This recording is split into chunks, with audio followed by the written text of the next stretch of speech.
You're live. What it do, baby? Yeah, it's almost midnight. Oh shoot, it is midnight. West Coast time. It's midnight, baby.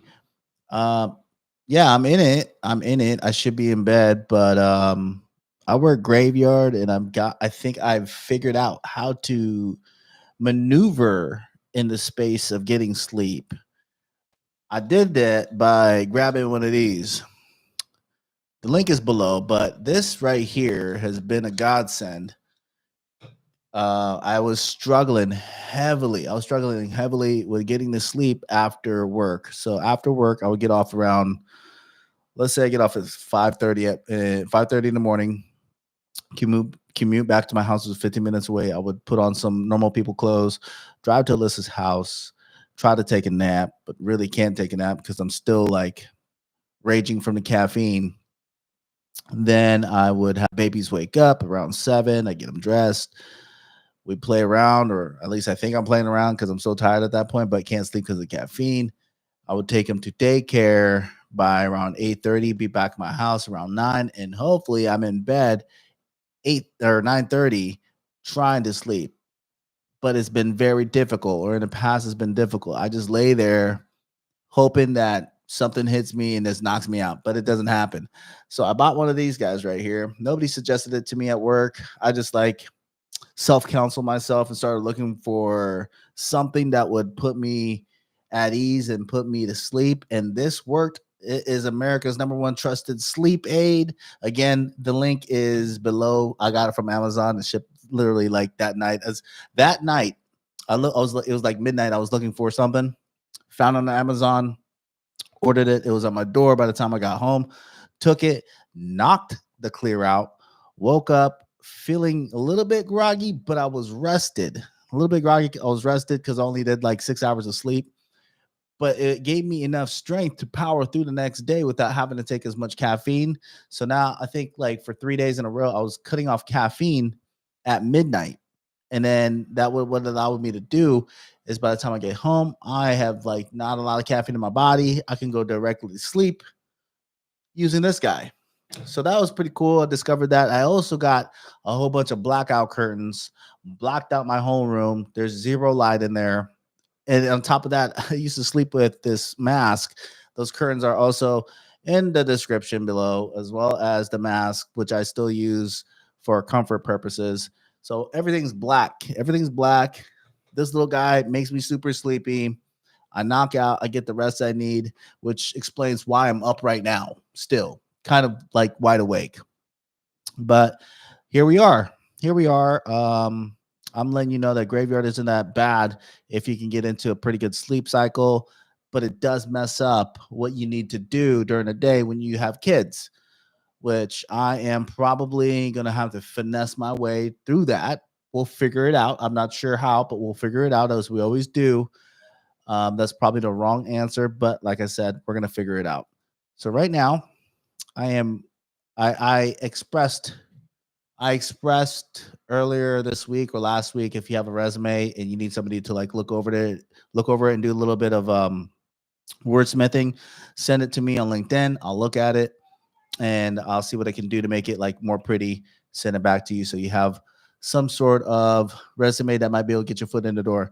I'll be forthcoming and saying, like, when I first got out here, I created, like, for every job that I wanted, I created a whole new resume for that job and how you do it, right?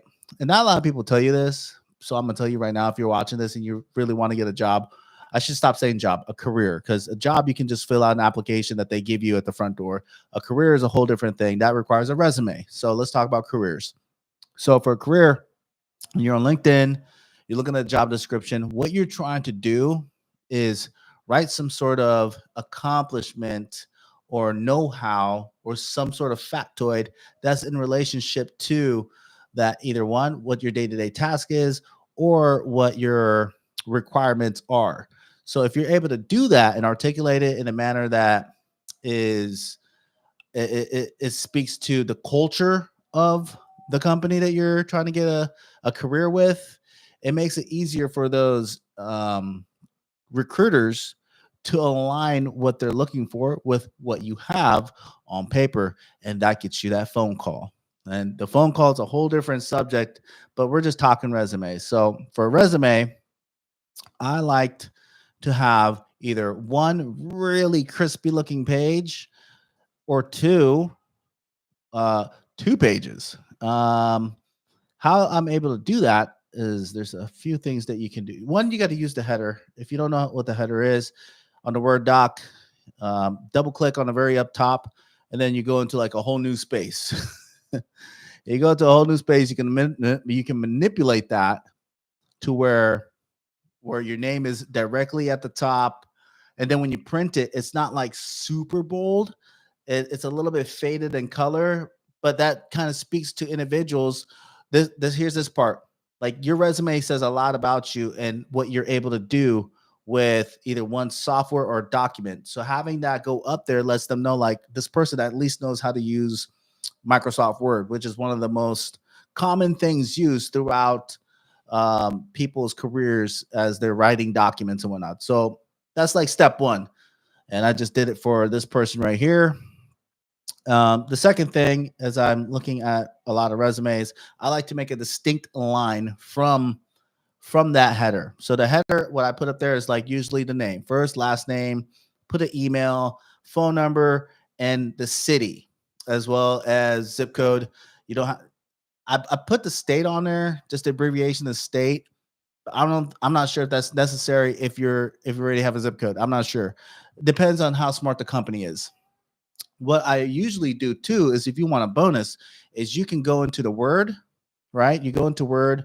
I think you go into insert, you can go into pictures, and you can insert a little cute picture. Yeah, I said cute. You can insert a picture that resembles email. So you can get like the envelope that resembles the email, a little phone that represents your phone number, as well as like that pin that you use on maps. You can use that for location. That right there speaks to the creativity, also your dedication to making this thing like friendly for tech guys or friendly for individuals that actually know 21st century technology. So here we are. That's also what we're about to do. And it's pretty simple, not overly complicated. But yeah, there's a lot of stuff that you can do with a resume. I would just say like it's worth exploring. It's worth exploring what sort of job or career that you're going for and align that resume to the exact description of what you've been given. Like you're given the answers, and that's how you get your foot into the door. After that, like you do have to know how to talk the talk, and at some point walk the walk.